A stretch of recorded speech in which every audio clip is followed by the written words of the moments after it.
Welcome to my channel. How to connect Netgear Wi-Fi Extender without WPS button. 1. Check Wi-Fi connection. Make sure your phone is connected to your Nighthawk Wi-Fi, not mobile data.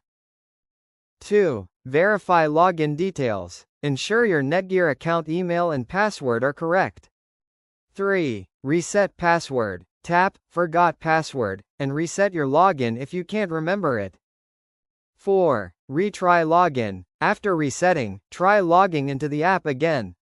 5. Force close app. Completely close the Nighthawk app and reopen it. 6. Update app. Check the App Store or Google Play for the latest app version and update. 7. Restart phone. Restart your phone to remove temporary glitches that may block login. 8. Power cycle router. Unplug your router for 30 seconds, then plug it back in. 9. Clear app cache. Go to your phone settings and clear the Nighthawk app cache and data. 10. Reinstall app. If problems continue, uninstall the app and install it again fresh. 11. Disable VPN. Turn off any active VPN on your phone that might interfere with login.